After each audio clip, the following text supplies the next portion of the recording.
اللہ الرحمن الرحیم۔ معزز ناظرین، پروگرام بیان القرآن کے ساتھ ایک مرتبہ پھر حاضر ہیں۔ آج انشاءاللہ قرآن کریم کے 12ویں پارے کے مضامین کا خلاصہ آپ سنیں گے۔ بالکل آغاز میں ارشاد فرمایا وَمَا مِن دَابَّةٍ فِي الْأَرْضِ إِلَّا عَلَى اللَّهِ رِزْقُهَا وَيَعْلَمُ مُسْتَقَرَّهَا وَمُسْتَوْدَعَهَا كُلٌّ فِي كِتَابٍ مُبِينٍ، کہ زمین پر چلنے والے جتنے جاندار ہیں اللہ فرماتے ہیں ان کا رزق ہم نے اپنے ذمے لیا ہے۔ زمین میں جہاں انہوں نے رہنا ہے ان کا مکان، اور جہاں دنیا سے رخصت ہو کر جانا ہے قبر، یہ سب کا سب ہمارے علم میں ہے۔ جو کام اللہ نے اپنے ذمے لیا ہے اس کے لیے دن رات ہم کوشاں ہیں، اور جو کام اللہ نے ہمارے ذمے لگایا ہے اس کی ہمیں فکر نہیں۔ اللہ فرماتے ہیں ہم نے انسان کو اور جن کو اس لیے پیدا کیا ہے کہ یہ میری مان کر چلنے والے بنے۔ اللہ ہمیں اس کام کے بجا لانے کی بھی توفیق بخشے جو اللہ نے ہمارے ذمے لگایا ہے۔ اسی پہلے رکوع میں ہی اللہ تعالیٰ نے اس بات کا تذکرہ فرمایا کہ انسان کا یہ مزاج ہے کہ جب ہم اس کو اپنی کسی نعمت کا مزہ چکھاتے ہیں اور پھر وہ نعمت اس سے واپس لے لیتے ہیں تو وہ بڑا مایوس ہو جاتا ہے اور ناشکرہ ہو جاتا ہے۔ لیکن اذا ان اذقناہ نعماء بعد ضراء مسته لیقولن ذهب السیئات عنی انہ لفرح فخور۔ پھر جب ہم اس آزمائش کے بعد دوبارہ اس کو نعمت میسر کرتے ہیں تو کہتا پھرتا ہے کہ دیکھیے یہ ساری سختیاں مجھ سے دور ہو گئی ہیں، لیکن ہوتا یہ ہے کہ بجائے اس کے کہ ہمارا شکر ادا کرنے والا بنتا، الٹا اکڑنے لگتا ہے، پھولا نہیں سماتا، اور اکڑ کا اظہار کر کے گویا ہماری ناقدری اور ناشکری کرتا ہے۔ اللہ تعالی ہمیں اس مزاج سے بچائے۔ اسی دوسرے رکوع میں اللہ تعالیٰ نے قرآن کریم کی عظمت کا ذکر کرتے ہوئے فرمایا ام یقولون افتراہ، لوگ یہ کہتے ہیں کہ نعوذ باللہ اس قرآن کو آپ نے اپنے پاس سے گھڑ لیا ہے۔ قل فأتوا بعشر سور مثلہ مفتریات، آپ ان سے فرما دیجئے کہ اگر ایسا ہی گھڑنا آسان ہے تو پھر اپنے جتنے تمہارے معبود ہیں ان کو مدد کے لیے پکار لو اور ساتھ لے لو اور اس جیسی 10 صورتیں بنا کے دکھاؤ۔ یقیناً تم ایسا نہیں کر سکو گے۔ فَإِن لَّمْ يَسْتَجِيبُوا لَكُمْ، اے حبیب آپ ان سے فرما دیجئے کہ اگر یہ بات قبول نہیں کر رہے ہیں تو فَاعْلَمُوا، جان لو، انما انزل بعلم اللہ، کہ اس قرآن کریم کو اللہ تعالیٰ نے اپنے علم کی بنیاد پر اتارا ہے۔ وَأَن لَّا إِلَٰهَ إِلَّا هُوَ، اور اس بات کو بھی جان لو کہ اللہ کے سوا کوئی الہ نہیں، کوئی لائق عبادت نہیں۔ معزز ناظرین، اس دوسرے رکوع میں اللہ تعالیٰ نے ایک بڑی اہم بات ہمیں سمجھائی ہے کہ جو شخص دنیا کی زندگی کو ہی اپنا مقصد حیات ٹھہرا لیتا ہے اور آخرت کے عقیدے پر ایمان نہیں رکھتا، اس کا دنیا میں کیا گیا ہر کام اور اچھے اعمال، اس کا ان اعمال کا صلہ ہم اسے دنیا میں ہی دے دیتے ہیں۔ فرمایا من کان یرید الحیات الدنیا وزینتہا، جو شخص دنیا ہی کی رونق چاہتا ہے اور اسی دنیا ہی کو ہی اپنا مقصد حیات ٹھہرا چکا ہے، نوفی الیہم اعمالہم فیہا، تو اس کے اعمال کا پورا پورا بدلہ ہم اسے دنیا میں ہی دے دیتے ہیں۔ وہم فیہا لا یبخسون، اور صلہ دینے میں کسی طرح کی کوئی کمی نہیں چھوڑتے۔ جو اس نے چیریٹی کی ہے اس کا رزق بڑھ جاتا ہے، مال اس کا بڑھ جاتا ہے، دنیا میں اس کو صلہ دے رہے ہوتے ہیں۔ لیکن اولئک الذین لیس لہم فی الآخرۃ الا النار، جن لوگوں کا آخرت پر ایمان نہیں ہے، دنیا ہی کو مقصد حیات ٹھہرا چکے ہیں، بنا چکے ہیں، ان کے لیے آخرت میں سوائے آگ کے کچھ نہیں، وَحَبِطَ مَا صَنَعُوا فِيهَا، اور ان کے سارے اعمال بالکل اللہ تعالیٰ کے ہاں زیرو ہو جائیں گے، مٹ جائیں گے۔ وَبَاطِلٌ مَا كَانُوا يَعْمَلُونَ، اور جو کچھ وہ اعمال کرتے رہے تھے وہ بالکل ضائع ہو جائیں گے۔ گویا اعمال کی قبولیت کے لیے ایمان بالآخرت یہ ضروری ہے۔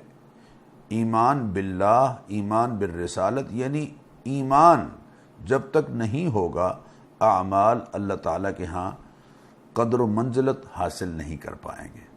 اور معزز ناظرین، اللہ کا شکر ادا کیجئے کہ اللہ نے ہمیں ایمان نصیب فرمایا ہے، اور اس ایمان کی برکت سے ہی ہمارے اعمال تھوڑے ہوں یا زیادہ ہوں، چھوٹے ہوں یا بڑے ہوں، اللہ تعالیٰ کے ہاں ان کی قدر ہے، ان کا ایک وزن ہے اور ان کی ایک حیثیت ہے، اور اللہ تعالیٰ ان اعمال کی برکت سے ہمارے لیے نجات کا سامان بنائیں گے۔ معزز ناظرین، اس کے بعد اللہ تعالیٰ نے اسی بات کو ذکر فرمایا، ان الذین آمنوا وعملوا الصالحات واخبتوا الی ربہم، جو لوگ ایمان لائے اور جنہوں نے اعمال صالحہ بجا لائے اور اپنے رب کے حضور جھکے رہے، اولئک اصحاب الجنہ ہم فیہا خالدون، یہ جنت والے ہیں اور ہمیشہ جنت میں رہیں گے۔ اس کے بعد سورہ ہود میں اللہ تعالیٰ نے 8 مختلف انبیاء علیہم الصلاۃ والتسلیمات، جو تاریخ انبیاء علیہم السلام میں بہت جلیل القدر ہستیاں ہیں، ان کا تذکرہ فرمایا ہے، اور انہوں نے اپنی قوم سے کیا فرمایا اور قوم نے ان کے ساتھ کیا سلوک کیا، یہ ساری تفصیلات آپ ان 8 انبیاء علیہم الصلاۃ والتسلیمات کے تذکرے میں 12ویں پارے میں پڑھ سکتے ہیں۔ چنانچہ اس 12ویں پارے کی آیت نمبر 25 سے آیت نمبر 49 تک، یعنی 49 تک، آیت نمبر 25 سے آیت نمبر 49 تک حضرت نوح علیہ السلام کا تذکرہ ہے۔ سب سے پہلے حضرت نوح علیہ السلام کی وہ تقریر ہے جو انہوں نے اپنی قوم سے فرمائی کہ یا قوم، انہوں نے فرمایا اللہ تعبدوا الا اللہ انی اخاف علیکم عذاب یوم علیم، دیکھو اللہ تعالیٰ کی عبادت کرو، اللہ کے سوا کسی کی عبادت نہیں کرنی ہے، اللہ کے سوا کسی کو معبود نہیں ماننا ہے، لائق عبادت ہستی صرف اللہ تعالیٰ کی ہستی ہے۔ تو قوم کے جو مالدار طبقے کے لوگ تھے، سردار تھے، وہ یہ کہنے لگے کہ ما نراک الا بشرا مثلنا، اے نوح آپ بھی ہماری طرح ایک انسان ہیں، وما نراک اتبعک الا الذین هم ارادلنا بادی الرائے، اور آپ کے ماننے والے ادنا درجے کے لوگ ہیں اور سطحی سوچ والے ہیں، تو اور آپ کو ہم پر کوئی فضیلت بھی حاصل نہیں ہے، بلکہ نعوذ باللہ یہ کہنے لگے کہ ہم آپ کو خیال کرتے ہیں کہ آپ ایک جھوٹے انسان ہیں۔ حضرت نوح علیہ السلام قوم سے الجھے نہیں، ان کے اعتراضات کا جواب دینے کی بجائے آپ نے فرمایا کہ دیکھو ان کنت علی بینۃ من ربی، میں تو اللہ تعالیٰ کی طرف سے ایک کھلی شہادت لے کر آیا ہوں، وآتانی رحمۃ من عندہ، اور اللہ تعالیٰ کی جانب سے جو وحی کی صورت میں ایک خاص رحمت ہے وہ میں لے کر آیا ہوں، لیکن حیرانی ہے کہ تم اس سے اندھے ہو رہے ہو، اور انلزمکموہا وانتم لہا کارہون، اللہ فرماتے ہیں کہ تم ناپسند کر رہے ہو تو ہم ہدایت تمہیں چمٹاتے پھریں گے۔ ہدایت کوئی اتنی سطحی چیز نہیں ہے کہ طلب اور تڑپ کے بغیر مل جائے۔ پھر اللہ تعالیٰ نے حضرت نوح علیہ السلام کے اس اعلان کا ذکر فرمایا کہ تم کہتے ہو، غریبی کا طعنہ دیتے ہو اور میرے ماننے والوں کے بارے میں یہ کہتے ہو کہ وہ بڑے سطحی قسم کے لوگ ہیں، دیکھو جو باتیں مجھ سے تم چاہ رہے ہو وہ میرا منصب نہیں ہے۔ لا اقول لکم عندی خزائن اللہ، میں نے تم سے کبھی یہ نہیں کہا کہ میرے پاس اللہ کے خزانے ہیں، خزانوں کا مالک تو اللہ تعالیٰ ہے۔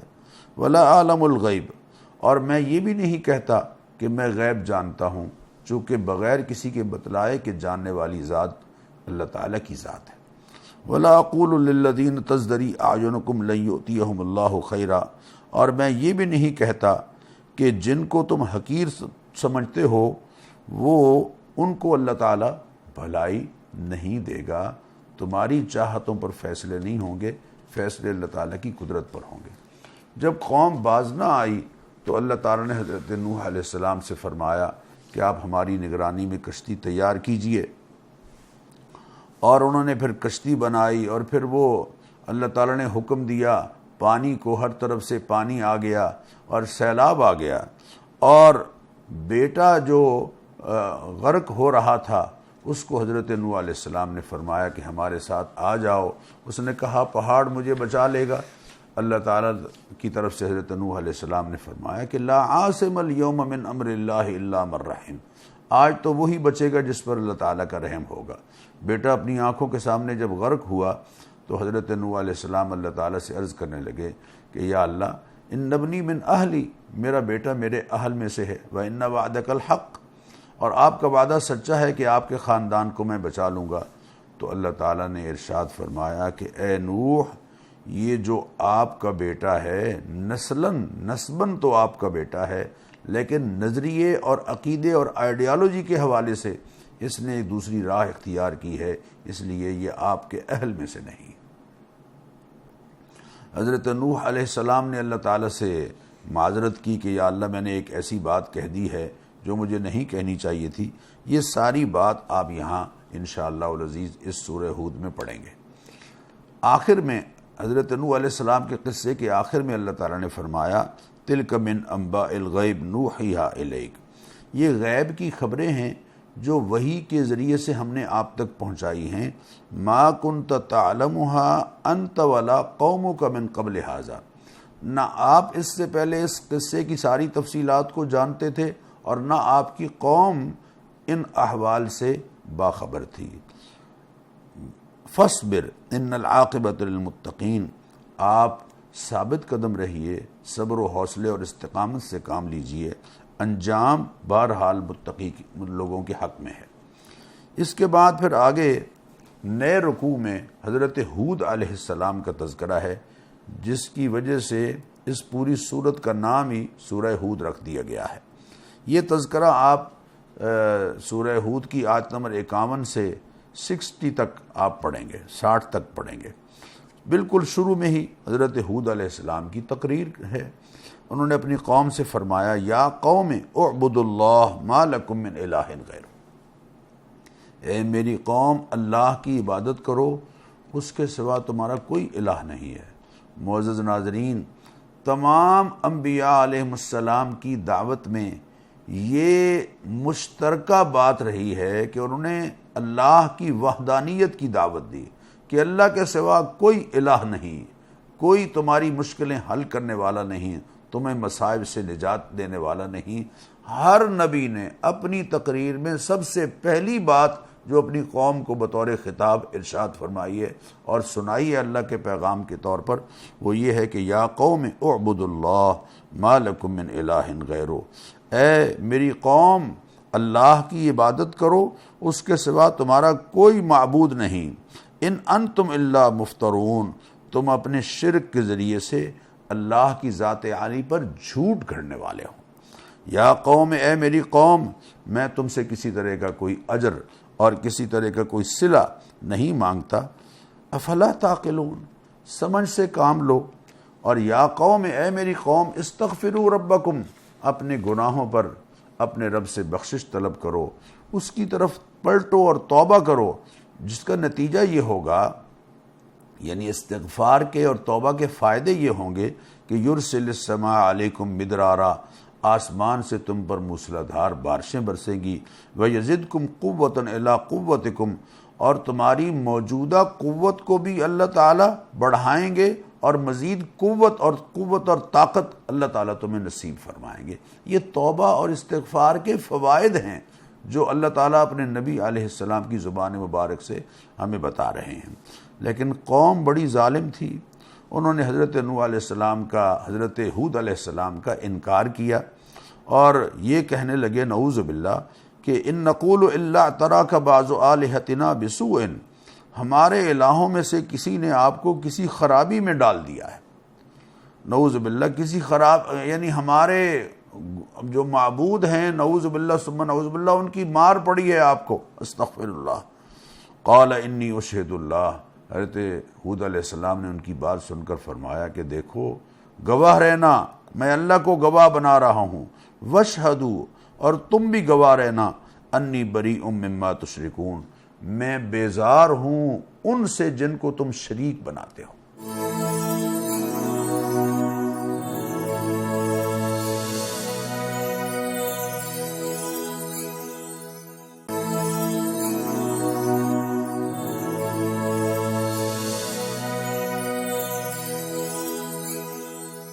یہ ہے اللہ کے نبی کا توکل علی اللہ۔ ذرا غور کیجئے، من دونہ فکیدونی جمیعا، اللہ کے سوا سب مل کر میرے خلاف تم تدبیریں کر لو، ثم لا تنظرون، پھر مجھے ذرا بھی مہلت نہ دینا، انی توکلت علی اللہ ربی و ربکم، میں اللہ پر بھروسہ کرتا ہوں جو میرا بھی رب ہے اور تمہارا بھی رب ہے۔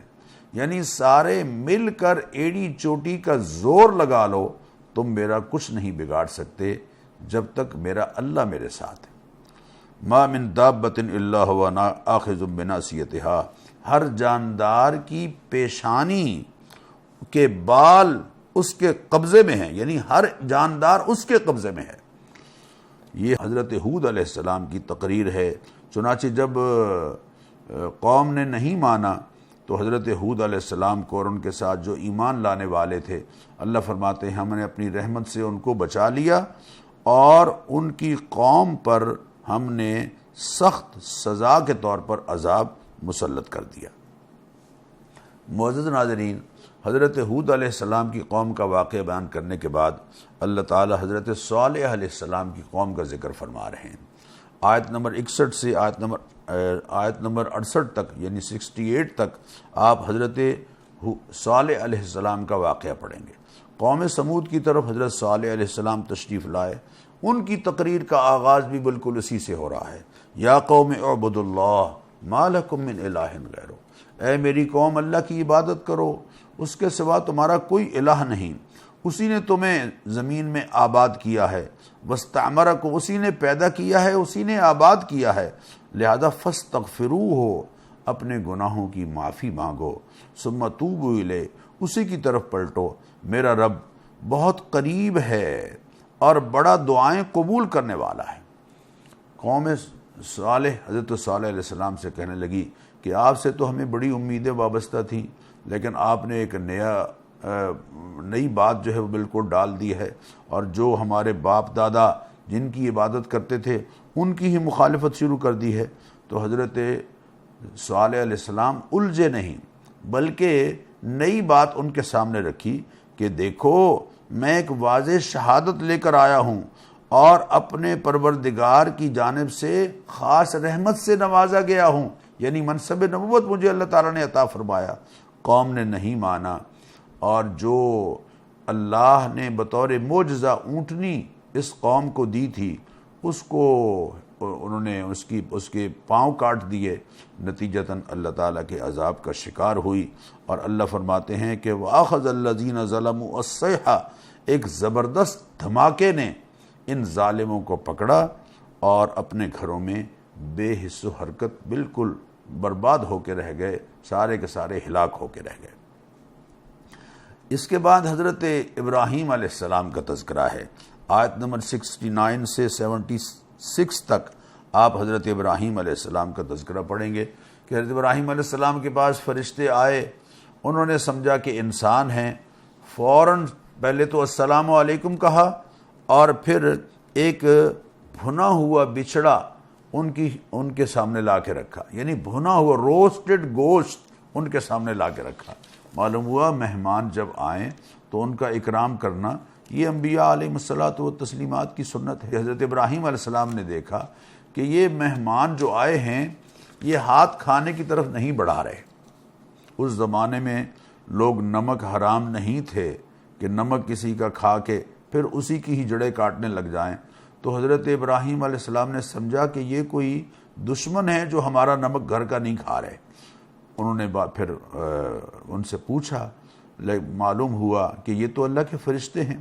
انہوں نے حضرت ابراہیم علیہ السلام کو خوشخبری سنائی کہ اللہ تعالیٰ آپ کو اسحاق بیٹا عطا فرمائیں گے، وَمِن وَرَاءِ اسحاق یعقوب، اور اسحاق کے بعد یعنی بیٹے کی اور پوتے کی خوشخبری سنائی۔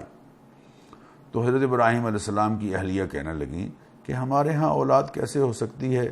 بظاہر جو اولاد کے جو اسباب ہیں، یعنی میں بانجھ ہوں، میرے شوہر بوڑھے ہیں، تو اللہ تعالیٰ نے ارشاد فرمایا کہ ہم قادر مطلق ہیں، اسباب ہمارے محتاج ہیں، ہم اسباب کے محتاج نہیں۔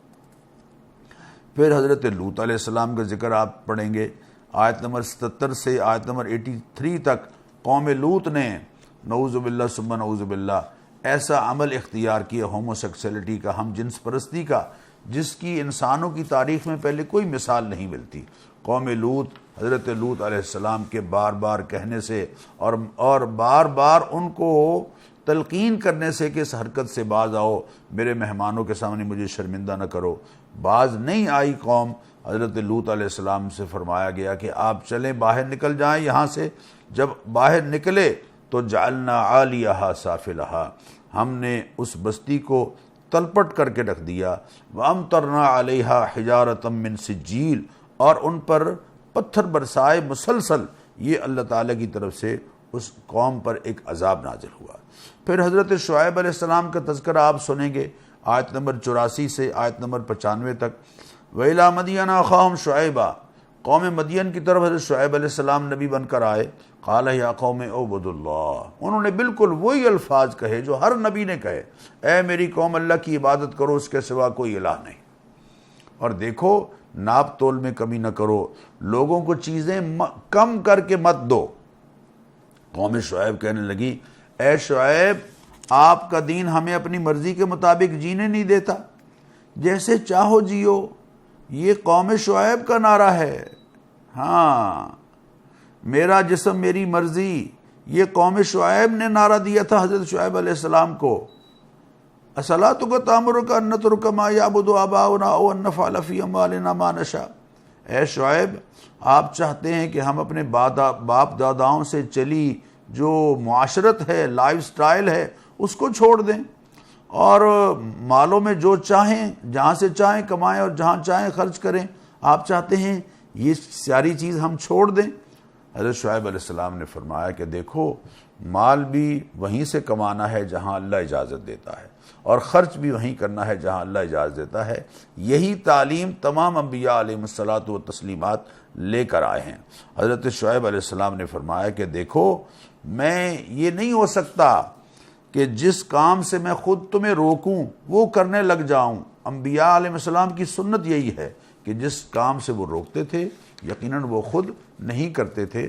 میں تمہیں تمہارے بھلے کی بات سمجھا رہا ہوں، اللہ سے توبہ کرو، استغفار کرو، اسی میں تمہارا فائدہ ہے۔ اور پھر انہوں نے کہا کہ اگر آپ کی برادری نہ ہوتی تو ہم آپ سے نمٹ لیتے۔ تو حضرت شعیب علیہ السلام نے فرمایا کہ ظالموں، برادری کے رشتے کو اللہ کے سامنے تم بڑا سمجھتے ہو۔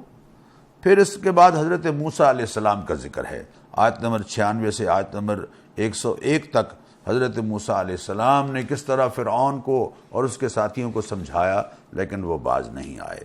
پھر اس کے بعد اللہ تعالیٰ فرماتے ہیں کہ ہم نے بستیوں کو پکڑا ہے، لیکن ہماری پکڑ اس وقت ہوتی ہے جب بستی والے ظلم پر اتر آتے ہیں۔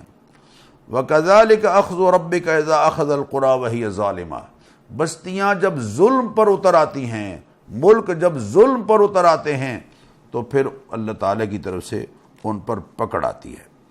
پھر اس کے بعد اللہ تعالیٰ نے محبوب کریم علیہ الصلاۃ والتسلیمات کا ذکر فرمایا کہ فَاسْتَقِمْ كَمَا أُمِرْتَ وَمَنْ تَابَ مَعَكَ، اے حبیب آپ ڈٹے رہیے اس موقف پر جو اللہ تعالیٰ نے آپ کو دیا ہے وحی کی صورت میں، اور اپنے پیروکاروں کو بھی ساتھ لے کر چلیے، اور ظالموں کے حمایتی مت بننا، ظالموں کی طرف اپنا جھکاؤ نہ ہونے دینا۔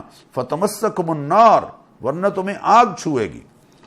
اور پھر اللہ تعالیٰ پھر دوبارہ ذکر فرما رہے ہیں کہ وَمَا كَانَ رَبُّكَ لِيُهْلِكَ الْقُرَىٰ بِظُلْمٍ وَأَهْلُهَا مُصْلِحُونَ، جب تک بستیوں والے اصلاح کرنے والے رہتے ہیں تو اللہ بستیوں کو ہلاک نہیں کرتا۔ بستیوں کی ہلاکت تب ہوتی ہے جب وہ ظلم پر اتر آتے ہیں۔ اور سورت کے آخر میں فرمایا کہ وَلِلَّهِ غیب السماوات والارض، آسمان و زمین کے تمام جو احوال ہیں ان کے بارے میں جاننے والا اللہ تعالیٰ ہی ہے۔ فَاعْبُدْهُ وَتَوَكَّلْ عَلَيْهِ، اسی کی عبادت کیجئے، اسی پر بھروسہ کیجئے۔ وَمَا رَبُّكَ بِغَافِلٍ عَمَّا تَعْمَلُونَ، اور جو کچھ تم کر رہے ہو اس سے تمہارا رب غافل نہیں۔ اب ہم سورہ یوسف کے مضامین کا جائزہ لیں گے۔ سورہ یوسف مکیہ ہے اور اس صورت میں 111 آیات ہیں اور 12 رکوع ہیں۔ اس صورت کے مضامین کا اگر ہم خلاصہ ذکر کریں تو ہمیں یہ بات سمجھ آتی ہے کہ اللہ کی تقدیر اور اس کے فضل کو کوئی روک نہیں سکتا۔ لوگوں نے حضرت یوسف علیہ السلام کو کنویں میں ڈالا، اللہ نے ان کو تخت پر بٹھا دیا۔ اور دوسری یہ بات سمجھ آتی ہے کہ صبر و استقامت کامیابی کا بڑا جوہر ہے اور کامیابی کی چابی ہے، اور حضرت یوسف علیہ السلام نے صبر اور استقامت کا مظاہرہ کیا، اللہ تعالیٰ نے ان کو بلندیوں سے نوازا۔ اسی طرح حسد کا انجام بہرحال رسوائی ہے۔ سارے بھائی یعنی 10 کے 10 بھائی مسلسل حسد کر رہے ہیں، نتیجتاً جس کے ساتھ حسد کر رہے ہیں اللہ نے ان کو تخت پر بٹھا دیا ہے، اور بھائی جو ہیں وہ رسوا ہو رہے ہیں۔ اور حضرت یوسف علیہ السلام اور اپنے والدین کے سامنے جھکے ہوئے ہیں سجدہ تعظیمی کے لیے۔ اسی طرح یہ بات سمجھائی کہ اخلاقی شرافت بندے کو معزز بنا دیتی ہے۔ حضرت یوسف علیہ السلام نے اپنے دامن بچایا اور اس دامن پر دھبا نہیں لگنے دیا، اللہ نے ان کو معزز بنا دیا۔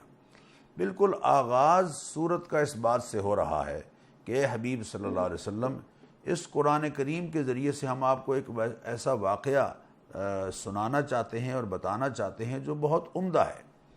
وہ واقعہ کیا ہے؟ حضرت یوسف علیہ السلام نے اپنے والد محترم سے ایک خواب ذکر کی کہ ابا جان، میں دیکھ رہا ہوں کہ 11 کوكبا والشمس والقمر رأيتهم لي ساجدين، 11 ستارے ہیں اور سورج اور چاند ہے اور وہ میرے سامنے جھکے ہوئے ہیں۔ حضرت یوسف علیہ السلام کے والد محترم حقیقت کو سمجھ گئے، اللہ کے نبی تھے۔ آپ نے ارشاد فرمایا لا تقصص رؤیاک علی اخوتک، اپنے بھائیوں کے سامنے اپنی خواب بیان نہیں کرنی ہے، یہ آپ کے خلاف کوئی چال بازی کریں گے اور چکر چلائیں گے۔ اور ان الشیطان للانسان عدو مبین، شیطان انسان کا بڑا کھلا دشمن ہے، شیطان ان کو اس پر آمادہ کرے گا۔ آپ کو اللہ تعالیٰ بڑا مرتبہ عطا کریں گے، آپ کو باتوں کی تہ تک پہنچنے کی صلاحیت اللہ عطا فرمائیں گے، اور آپ پر اللہ اپنی نعمت یقیناً پوری فرمائیں گے، جیسا کہ آل یعقوب پر اللہ تعالیٰ نے اپنی نعمتیں پوری فرمائی ہیں، حضرت ابراہیم پر، حضرت اسحاق پر۔ حضرت یوسف علیہ السلام اور ان کے بھائی، اللہ فرماتے ہیں سوال کرنے والوں کے لیے، پوچھنے والوں کے لیے ان میں بڑی نشانیاں ہیں۔ چونکہ کفار مکہ نے یہود کے مشورے پر حضور اکرم صلی اللہ علیہ وسلم سے یہ سوال کیا تھا کہ یہ حضرت یعقوب علیہ السلام اور حضرت یوسف علیہ السلام کے آباء و اجداد تو شام کے رہنے والے تھے، مصر میں کیسے پہنچ گئے؟ بنی اسرائیل مصر میں کیسے پہنچے؟ تو یہ پوری صورت جو ہے وہ اس واقعے کو ایک طرح ان کے سوال کا جواب ہے ایک طرح سے، اور وہ واقعہ بیان کر رہی ہے حضرت یوسف علیہ السلام کے مصر تک پہنچنے کا۔ حضرت یوسف علیہ السلام کے بھائی کہنے لگے کہ یوسف اور ان کے بھائی بنیامین والد صاحب کو بڑے عزیز ہیں، ہماری طرف کوئی توجہ ہی نہیں کرتے، لہذا ہم ایک چال چلتے ہیں، ان کو لے کر جاتے ہیں والد محترم سے اور ان کو قتل کر دیں گے یا کسی طریقے سے یہاں سے غائب کر دیں گے۔ اگلے دن والد صاحب سے کہنے لگے کہ ہم ذرا سیر کے لیے جانا چاہتے ہیں، اس بھائی کو ہمارے ساتھ بھیج دیجئے۔ حضرت یعقوب علیہ السلام نے فرمایا کہ مجھے ڈر ہے کہ کہیں انہیں بھیڑیا نہ کھا جائے۔ یہی بات ان کو بہانے کے طور پر مل گئی۔ چنانچہ شام کو واپس آئے تو کہنے لگے ابا جان بھیڑیا کھا گیا ہے بھائی کو، اور قمیض پر جھوٹا خون لگا کے لے آئے۔ عجیب، بڑا مہذب بھیڑیا تھا کہ اس نے قمیض اتار کے یوسف کو کھایا ہے، قمیض لے آئے خون اس پہ لگا کے۔ حضرت یعقوب علیہ السلام نے صبر کا مظاہرہ کیا۔ اگلے دن ایک دن کنویں میں رہے، دوسرے دن رہے، تیسرے دن رہے، ایک بھائی یہودا اس کے دل میں کوئی نرمی آئی، وہ کھانا وہاں پہنچاتا رہا اور ان کو کھانا مہیا کرتا رہا گویا ڈال کے نیچے۔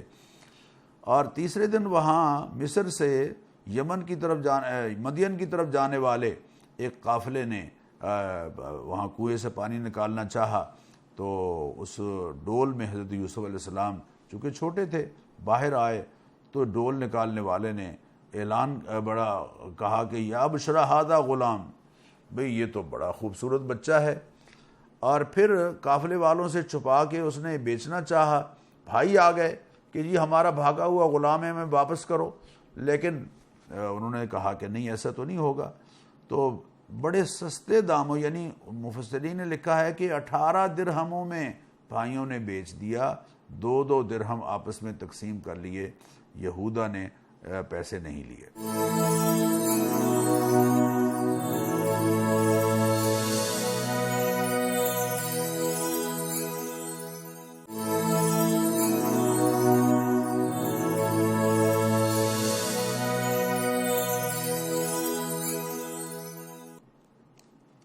یہ قافلہ لے کے وہاں مصر پہنچا، اور مصر میں غلاموں کی گویا منڈی میں فروخت جب شروع ہوئی اور بولی شروع ہوئی، تو عزیز مصر نے حضرت یوسف علیہ السلام کو اپنے گھر کے لیے پسند کر لیا اور اپنی بیوی سے کہا کہ یہ بڑا پیارا بچہ ہے، ہم اس کو اپنا بیٹا بنا لیں گے، یا آنے والے وقت میں چونکہ ہم لا ولد ہیں تو ہو سکتا ہے ہماری ریاست کے لیے بطور حکمران اس کو ہم قبول کر لیں اور پسند کر لیں۔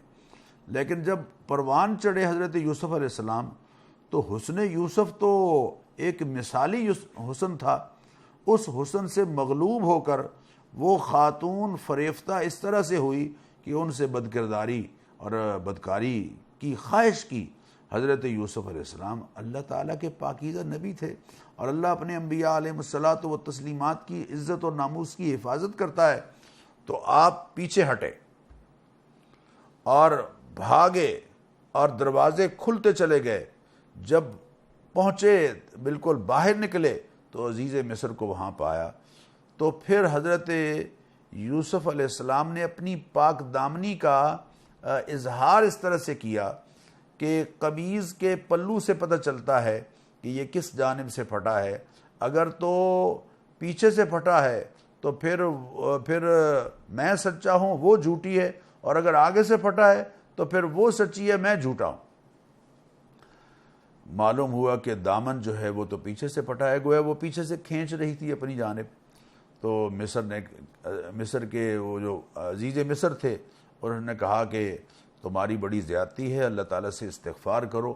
لیکن ہوا کیا کہ جب یہ بات پھیلی پورے معاشرے میں، تو عزیز مصر کی وہ جو خاتون جو فریفتہ تھی، اس نے باقاعدہ شہر کی عورتوں کو بلایا اور تکیے لگائے، اور وہ جو کیٹ واک ہمارے ہاں ہوتی ہے، درمیان میں سے گزارا جاتا ہے، یہ کیٹ واک کوئی آج کی بات نہیں ہے، یہ تو پرانے مصری کلچر کا حصہ ہے، کہ جہاں عورتیں دونوں ایک بیٹھی ہوئی تھی پورے اجتماع میں، اور پورے اجتماع میں عورت اپنے گناہ کا نہ صرف اعتراف کر رہی ہے بلکہ اس پر اترا رہی ہے۔ چنانچہ حضرت یوسف علیہ السلام جب وہاں سے گزرے تو عورتیں کہنے لگیں ان ھذا الا ملک کریم، ہاتھ سیب کاٹنے کی بجائے ہاتھ کی انگلیاں کاٹ بیٹھی، اور کہنے لگیں یہ تو کوئی فرشتہ معلوم ہوتا ہے، اتنا پاکیزہ انسان۔ تو عزیز مصر کی عورت نے بجائے اس کے کہ یہ کہتی کہ میرا قصور ہے، الٹا یہ کہنے لگی کہ فذالکن الذی لمتننی فیہ، یہ ہے وہ آدمی کہ جس کے بارے میں تم مجھ پر باتیں بنا رہی تھیں۔ اور آگے کیا کہا؟ وَلَقَدْ رَاوَدتُّهُ عَن نَفْسِهِ فَاسْتَعْصَمَ، میں نے ان کو ورغلایا ہے اپنا مطلب نکالنے کے لیے، لیکن یہ بچ نکلے ہیں۔ وَلَئِن لَّمْ يَفْعَلْ مَا آمُرُهُ، اور اگر انہوں نے وہ نہ کیا جو میں کہہ رہی ہوں تو لَيُسْجَنَنَّ، ان کو قید میں ڈال دیا جائے گا، اور یہ نعوذ باللہ ذلیل و رسوا ہوں گے۔ حضرت یوسف علیہ السلام نے فرمایا کہ مجھے قید منظور ہے، لیکن اس کام سے میں یقیناً باز آیا۔ جیل میں چلے گئے، جیل میں جب گئے تو اللہ تعالیٰ فرماتے ہیں وہاں دو نوجوان ان کے پاس آئے. ایک نے کہا کہ میں نے خواب دیکھی ہے کہ میں شراب کشید کر رہا ہوں. دوسرے نے کہا کہ میں نے خواب دیکھا ہے کہ میں نے سر پر روٹیاں رکھی ہوئی ہیں اور پرندے اس میں سے کھا رہے ہیں. آپ تعبیر بتائیے. حضرت یوسف علیہ السلام نے فرمایا کہ دیکھو تعبیر تو میں بتاؤں گا لیکن پہلے میں اپنا مشن پورا کر لوں. میرا مشن کیا ہے؟ اس ملت کے ساتھ تو میرا کوئی تعلق نہیں جو اللہ تعالیٰ کی ذات عالی پر ایمان نہیں رکھتے اور آخرت کا انکار کرتے ہیں. میں تو اپنے آباء و اجداد کی ملت کا پیروکار ہوں. اور میرے آباء و اجداد کون ہیں؟ ابراہیم و اسحاق و یعقوب. اور ملت کا جو مشن ہے اور تعلیم ہے وہ کیا ہے؟ جیل میں بھی اپنے مشن کو نہیں بھولے. اور وہ مشن یہ ہے کہ ما کان لنا ان نشرک باللہ من شیء. ہمارے شایان شان نہیں ہے کہ ہم اللہ تعالیٰ کے ساتھ کسی اور کو شریک بنائیں. ذالک من فضل اللہ علینا. یہ اللہ تعالیٰ کا فضل ہے جو اللہ نے ہم پر فرمایا ہے. اور اللہ کا فضل ہے انسانوں پر بھی کہ اس نے اپنی ذات میں کسی اور کو شریک نہیں کیا تاکہ انسان اکیلے اللہ کی عبادت کرنے والے بنے. وَلَٰكِنَّ أَكْثَرَ النَّاسِ لَا يَشْكُرُونَ. لیکن اکثر لوگ ناشکر ہیں. یا پھر سوال کیا یا صاحبی السجن، اے جیل کے ساتھیوں بتاؤ ارباب متفرقون خیر ام اللہ الواحد القہار. بہت سارے رب بہتر ہیں یا اکیلا رب بہتر ہے جو سب پر غالب ہے؟ اور پھر جو تم نے چند معبود بنا رکھے ہیں اور تم نے خود نام دے رکھے ہیں ان کو، ما نزل اللہ بہا من سلطان. اللہ تعالیٰ کی طرف سے ان کے بارے میں کوئی دلیل نہیں ہے، کوئی دلیل نہیں ہے. ان الحکم الا للہ. حکومت اللہ تعالیٰ کے سوا اور حکم اللہ تعالیٰ کے سوا کسی اور کا نہیں ہے. اور حکم اس کا یہی ہے کہ لا تعبدوہ الا ایاہ، اس کے سوا کسی اور کی عبادت اور بندگی نہیں کرنی ہے. ذالک الدین القیم، یہی طرز زندگی ہے سیدھا اور صحیح. ولکن اکثر الناس لا یعلمون، لیکن لوگ اکثر نہیں جانتے. اے قیدی ساتھیو، تم میں سے ایک تو اپنے آقا کو شراب پلائے گا اور دوسرا سولی پر چڑھایا جائے گا اور اس کے سر سے نوچ نوچ کر پرندے اسے کھائیں گے. پھر جو رہا ہونے کی جس کو امید تھی اس کے بارے میں فرمایا کہ بادشاہ کے سامنے میرا ذکر کرنا، لیکن وہ بھول گیا. بادشاہ کو خواب آئی کہ میں نے 7 گائیں دیکھی ہیں موٹی تازی اور 7 دبلی گائیں ان کو کھا رہی، اور 7 بالیں اناج کی دیکھی ہیں بالیں ہری بھری اور 7 دوسری خشک ہیں. بتاؤ میرے خواب کی کیا تعبیر ہے؟ سب نے کہا کہ جناب یہ تو کوئی ایسا کوئی خواب ہے کہ جو بظاہر جھوٹا لگتا ہے اور ایسے خوابوں کی ہم تعبیر نہیں بتاتے. لیکن جس کو حضرت یوسف علیہ السلام نے اپنے خواب کی تعبیر بتائی تھی اس کو فوراً ذہن میں آیا کہ اوہو، ایک سچی خوابیں بتانے والا جیل میں پڑا ہوا ہے. تو اس نے کہا کہ جناب میں آپ کو بتاتا ہوں کہ آپ کے خواب کی تعبیر کون دے سکتا ہے. حضرت یوسف علیہ السلام کے پاس پہنچا اور اس سے آپ سے عرض کیا کہ یوسف ایھا الصدیق، اے سراپا سچائی یوسف علیہ السلام، ہمیں اس خواب کے بارے میں بتائیے کہ خواب ہمارے سربراہ نے دیکھی ہے کہ 7 موٹی گائیں ہیں جنہیں 7 دبلی گائیں کھا رہی ہیں اور 7 اناج کی ہری بھری بالیں ہیں، سٹے ہیں جنہیں 7 سوکھے سٹے ہیں. آپ ذرا بتائیے. آپ نے خواب کی تعبیر بتائی اور تعبیر یہ بتائی کہ دیکھو تزرعون 7 سنین دأبا، 7 سال تک لگاتار تم کھیتی باڑی کرو گے اور فصل کاٹو گے. جب فصل کاٹنا تو انہیں سٹوں کے اندر ہی گندم کو رہنے دینا، باہر نہ نکالنا، اور ہاں جو تھوڑا بہت تم نے کھانا ہے وہ نکال لینا. پھر 7 سال آئیں گے قحط سالی کے، اور جو ذخیرہ تم نے جمع کیا ہوگا وہ سارے کا سارا تم کھا لو گے، الا قلیلا مما تحسنون، ہاں جو تھوڑا بہت ہے وہ بچ جائے گا. ثم یاتی من بعد ذلک عام، پھر اس کے بعد ایک ایسا سال آئے گا جس میں یغاث الناس، خوب بارشیں ہوں گی، وفیہ یعصرون، اور اس میں وہ رس نچوڑیں گے چونکہ خواب جو والا تھا، جو خواب کی تعبیر پوچھنے والا تھا، اس کے ذمہ یہی تھا کہ وہ رسنے چھوڑے گا، تو اس کو بھی گویا ایک طرح سے بات بتا دی۔ تو یہ تعبیر سن کر بادشاہ کے پاس پہنچا، تو بادشاہ نے جب تعبیر سنی تو کہنے لگا ائتونی بہ، یوسف کو میرے پاس لے آؤ۔ فلما جاءہ الرسول، جب پیغام شاہی قاصد حضرت یوسف علیہ السلام کے پاس آیا تو آپ نے فرمایا ارجع الی ربک، پہلے اپنے آقا کے پاس جاؤ اور اس سے کہو فاسألہ ما بال النسوۃ اللاتی قطعن ایدیہن، پہلے جاؤ آقا کے پاس اور پوچھو کہ کیا معاملہ ہے ان عورتوں کا جنہوں نے اپنے ہاتھ کاٹ لیے تھے، میرے بارے میں کیا وہ گواہی دیتی ہیں۔ تو بادشاہ نے ان کو بلایا اور ان سے پوچھا کہ اذ راوتن یوسف عن نفسہ، کیا تجربہ ہے تمہارا جب تم نے یوسف کو پھسلانا چاہا تھا؟ تو ساری کہنے لگی حاش للہ ما علمنا علیہ من سوء، اللہ گواہ ہے کہ ہم نے یوسف کے بارے میں ذرا برابر بھی برائی نہیں پائی۔ اور عزیز مصر کی بیوی بول اٹھی الآن حصحص الحق، اب سامنے آ گیا ہے کھل کر حق، انا راودتہ عن نفسہ، میں نے ہی ان کو پھسلانے کی کوشش کی تھی، وانہ لمن الصادقین، حالانکہ وہ بالکل سچے تھے۔ ذالک لیعلم، اب حضرت یوسف علیہ السلام بولے اور آپ نے فرمایا یہ سارا کچھ میں نے اس لیے اس غرض سے کیا ہے لیعلم انی لم اخنہ بالغیب، تاکہ عزیز مصر جان لے کہ میں نے اس کے ساتھ کوئی خیانت نہیں کی ہے، میں نے اس کے گھر میں اس کی غیر موجودگی میں خیانت نہیں کی ہے، وَأَنَّ اللَّهَ لَا يَهْدِي كَيْدَ الْخَائِنِينَ، اور اللہ تعالیٰ خیانت کرنے والوں کی کوئی چال کامیاب نہیں ہونے دیتے۔ معزز ناظرین، یہاں 12واں پارہ مکمل ہوتا ہے، لیکن یہ قصہ یوسف علیہ السلام آگے 13ویں پارے میں بھی چلتا رہے گا انشاءاللہ العزیز۔ کل بقیہ حصے کا ذکر کریں گے۔ اللہ تعالی ہم سب کو فہم قرآن نصیب فرمائے۔ اجازت دیجیے، بہت شکریہ۔ السلام علیکم ورحمۃ اللہ وبرکاتہ۔